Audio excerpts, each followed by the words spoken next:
మా అమ్మనే కొడతావా?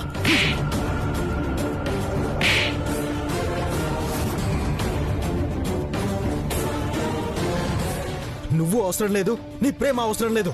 నాకు నీకంటే అందగత్తెలు దొరుకుతారే. అసలు నువ్వు ఈ ఇంట్లో నా జీవితంలో ఉండడానికి వీల్లేదు. వెతుక్కుంటూ నీ పాత మొగుడి దగ్గరికి వెళ్తావో, లేకపోతే మోహన్ చెల్లకి ఎక్కడికైనా వెళ్ళి దూకుతావో. దూకు, పద బయటికి.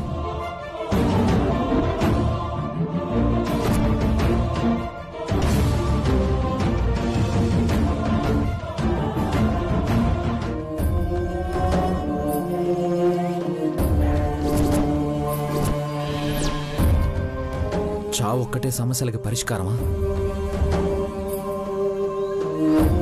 మరింకేం చేయను. ప్రాణంగా ప్రేమించే భర్త ఇప్పుడు నాకు లేడు. నేను ప్రాణం అనుకుని వెళ్ళిన సిద్ధు నన్ను బయటికి గెంటేశాడు. ఎక్కడైనా దూకి చావు అన్నాడు.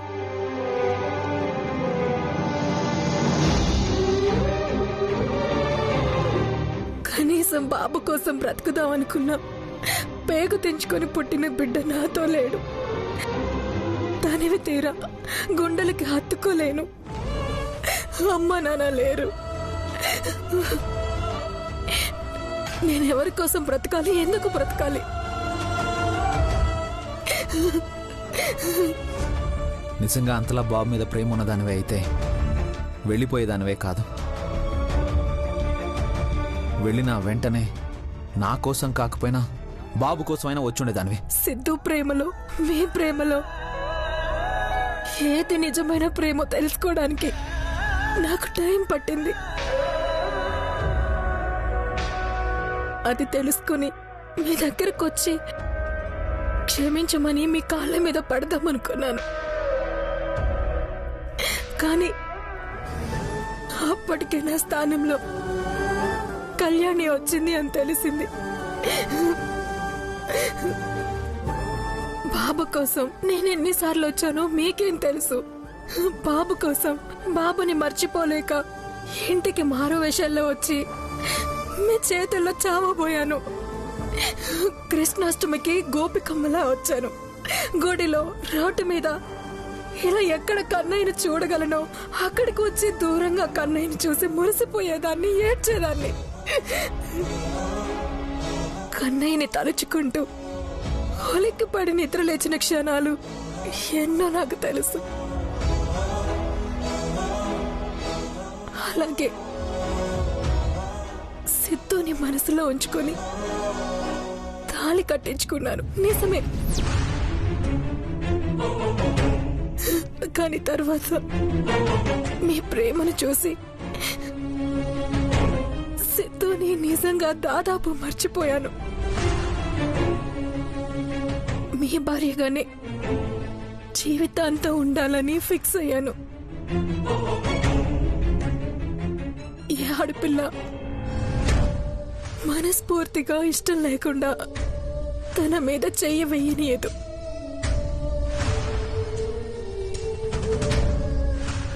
గుండెల నిండా ప్రేమ ఉంటేనే తనని తాను మర్చిపోతుంది, బిడ్డకి తల్లవుతుంది. ఈ విషయం నాకు ఆలస్యంగా అర్థమైంది. సిద్ధు మీదున్న జాలిని ప్రేమ అనుకున్నాను. మీ మీదున్న ప్రేమని ప్రేమ కాదనుకున్నాను. చివరికి ఇలా ఒంటరి దానిలా మిగిలిపోయాను. మీకు దూరంగా, చావుకి దగ్గరగా వచ్చాను. ఈ జన్మకి మీతో మీ పక్కనుండే అదృష్టం, నా బాబుని ముద్దాడే భాగ్యం నాకు లేదు.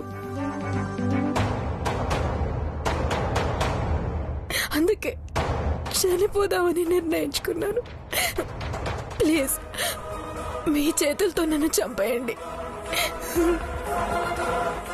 అప్పుడైనా నేను చేసిన పాపాలకి ప్రాయశ్చిత్తం దొరుకుతుందేమో.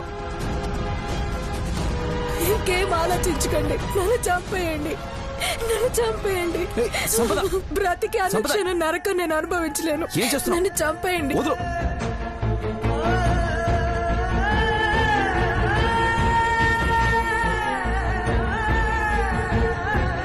నన్ను చంపేయండి. చచ్చి ఏం సాధిస్తావు? బ్రతికుండా ఏం చేయాలి?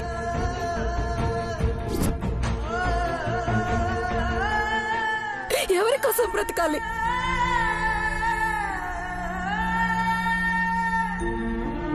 ఎక్కడుండాలి? నా కోసం ఇంకా ఎవరు మిగిలిన్నారని నేను బ్రతకాలి.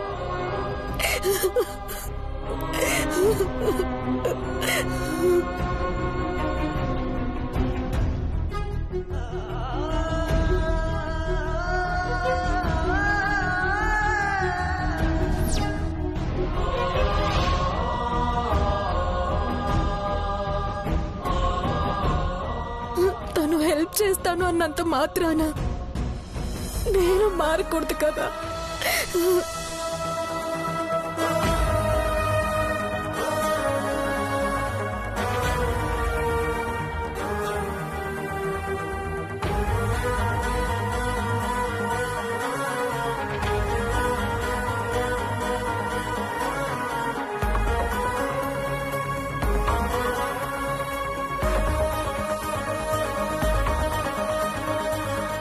ఇప్పుడు శ్రీమతి కళ్యాణి కదా ఆఫీసర్. మా అనుపమమ్మ చెప్పింది 3 ముళ్ళ బంధానికి ఎప్పుడూ కట్టుబడి ఉండాలి అని. బంధాలకున్న గొప్పతనం తెలిసింది, వాటికున్న విలువ తెలిసింది, వాటిని పదిలంగా కాపాడుకోవాలని తెలిసింది.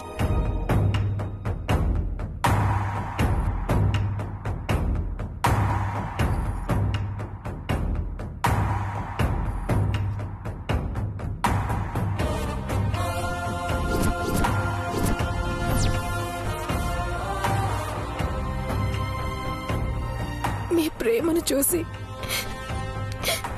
సిద్ధుని నిజంగా దాదాపు మర్చిపోయాను.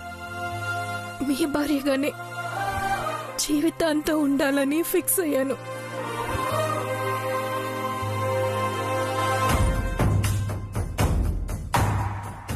పద ఇంటికి వెళ్దాం. ఇంటికి వెళ్దాం.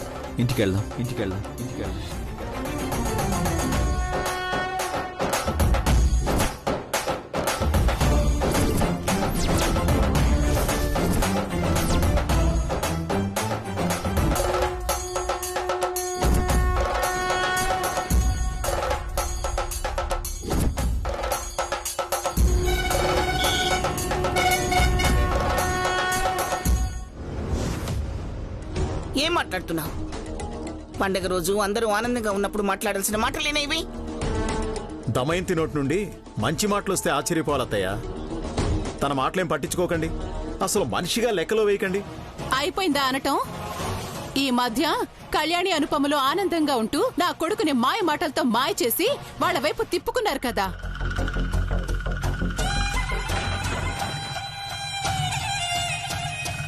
అందుకే మన ఊరి స్వామీజీ దగ్గరికి వెళ్లి 2 జాతకాలు చూపించాను. త్వరలో ఎవరూ ఊహించని విధంగా మీ మనవరాలి జీవితం మారబోతుందట.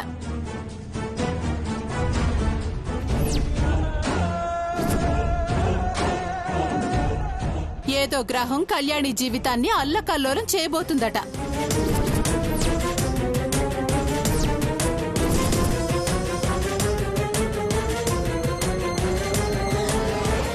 అందుకే నా కొడుకు గోడ పగలగొడుతున్నా నేను ఆపలేదు. నాకు తెలిసి ఆ గ్రహానివి నువ్వే అయి ఉంటావు.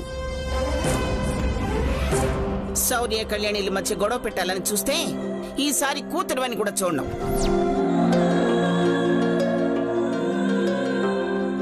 కళ్యాణి, బాధపడకు. నువ్వెవరికీ చెడు చేయవు, చెడు జరగాలని కోరుకోవు. అలాంటిది నీకు దేవుడు ఎందుకు అన్యాయం చేస్తాడు? అంతా బాగానే ఉంటుంది. శౌర్యకి ఫోన్ చేశావా? చేశానమ్మా. కవరేజ్ ఏరియాలో లేరు అని వస్తుంది.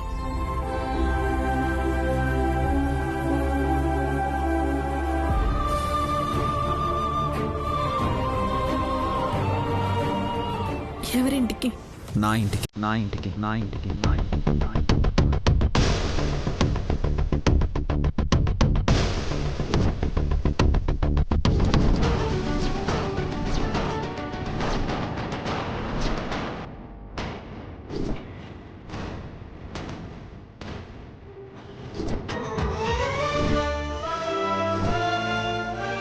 నేను రాలేను. ఎందుకో? ఇప్పుడు ఆ ఇల్లు ఆనందంగా ఉంది, కళ్యాణి ఇప్పుడు మీ భార్య. నేను పరాయిదాన్ని. పరాయిదాన్ని, ఏ సంబంధం లేని దాన్ని తీసుకొని ఇంటికి వెళ్తే ఏ భార్య అయినా ఎలా తట్టుకోగలదు? కళ్యాణి అర్థం చేసుకుంటుంది.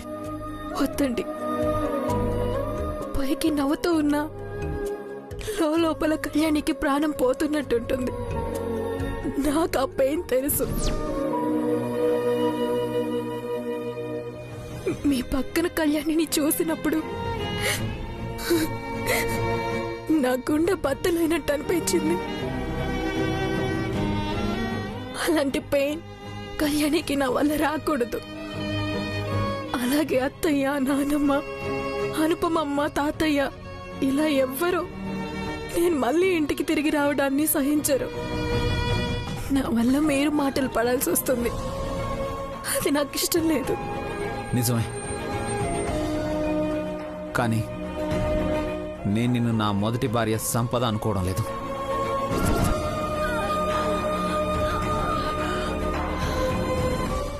నీ స్థానంలో ఏ ఆడపిల్ల ఉన్నా ఇలాంటి నిర్ణయమే తీసుకునేవాణ్ణి.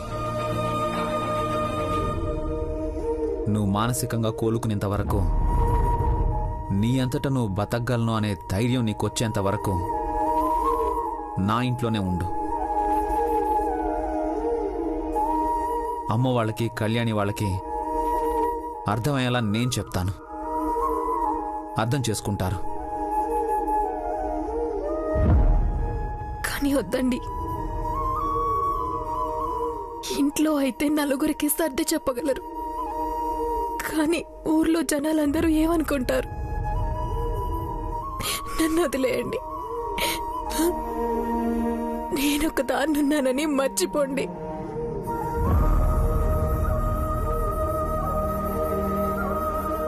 ఎవరో ఏదో అనుకుంటారని ఒక ప్రాణం పోతూ ఉంటే చూస్తూ ఉండలేను. ఏం జరిగినా నేను చూసుకుంటాను. నన్ను ఒక స్నేహితుడిలా అనుకో.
అమ్మ కళ్యాణి, దుర్ముహూర్తం కూడా వచ్చేస్తుంది.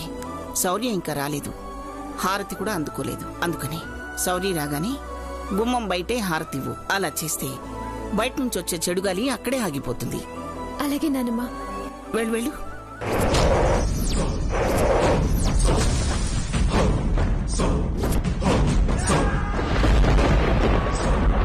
అదిగో ఆఫీసర్ వచ్చేసారు నానమ్మా. హారతి తీసుకొస్తాను.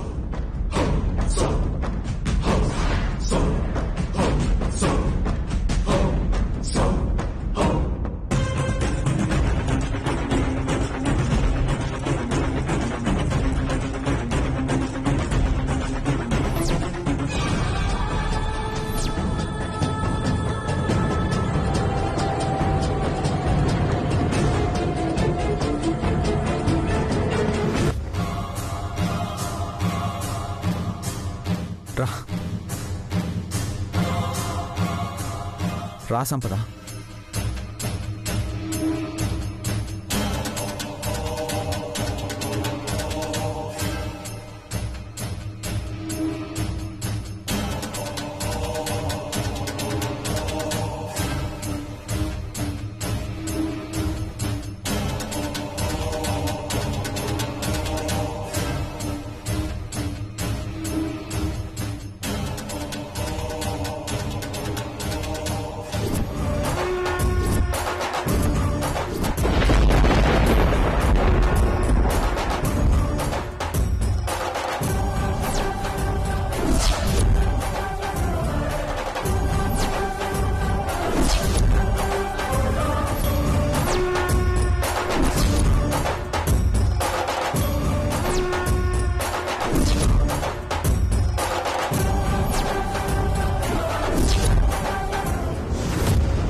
శౌర్య, ఏంట్రా ఇది? కనిపిస్తే దీన్ని కాల్చి పడేయకుండా ఇంటికి తీసుకొచ్చావేంటి? నాకేం అర్థం కావడం లేదురా. ఇదేం చేసిందో మర్చిపోయావా? దీనివల్ల మన పరువంతా పోయిందనే విషయం గుర్తులేదా నీకు? అసలు ఇదంతా కాదురా. కట్టుకున్న మొగుణ్ణి, అది కూడా సంవత్సరం పైగా కాపురం చేసి వదిలేసి సిగ్గు లేకుండా ప్రేమించానంటూ ఎవరితోనే వెళ్ళిపోయింది. ఇలాంటి దాన్ని మళ్ళీ ఇంటి గుమ్మం ఎలా తొక్కనిచ్చావురా? అసలు నువ్వు వెంట పెట్టుకుని ఇంటికి తీసుకురావడం ఏంటి?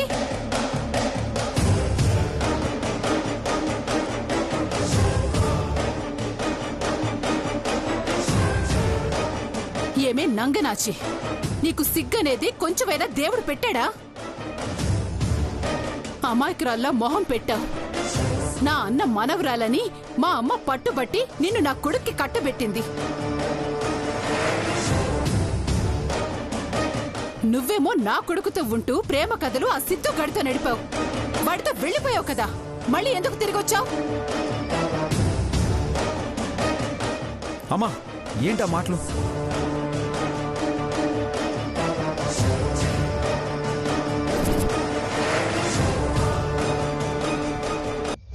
నేనేమన్నాన్రా? ఉన్నదేగా అన్నాను. అది చేస్తే తప్పు లేదు గాని నేనంటే తప్పొచ్చిందా? అసలు ఇలాంటి బ్రతుకు బ్రతికే కంటే ఎందులోనైనా దూకి చావచ్చు కదే. చావడానికే వెళ్ళింది.